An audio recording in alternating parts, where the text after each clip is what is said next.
ride, where I remind you of the apartheid era, where black people were oppressed by the white government.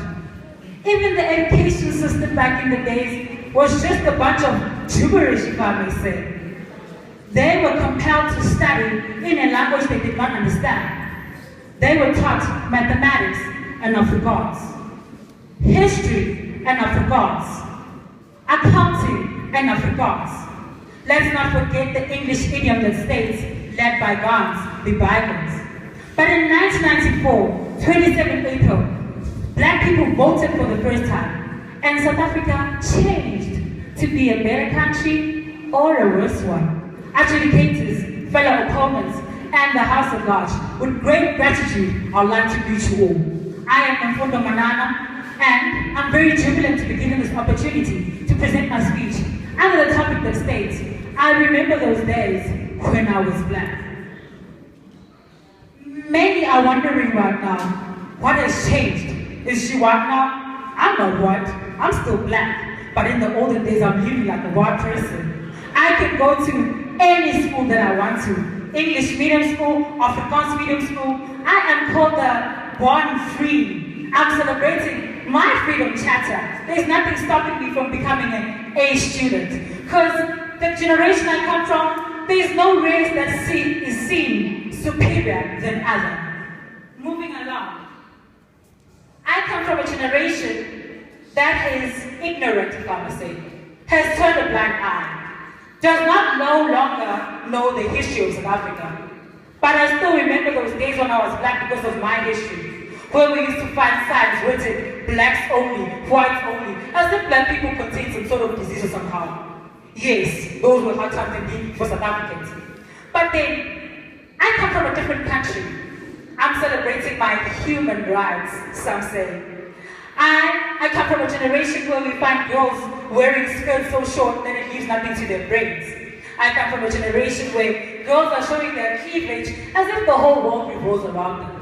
What about the lifestyle of Joe Slovo, who had to go to exile for you and me? The lifestyle of Steve Biko, who died.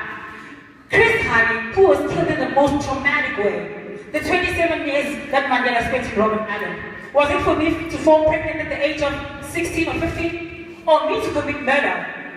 I'm wondering. Nelson Mandela definitely must be turning into his grave, seeing the generation I come from.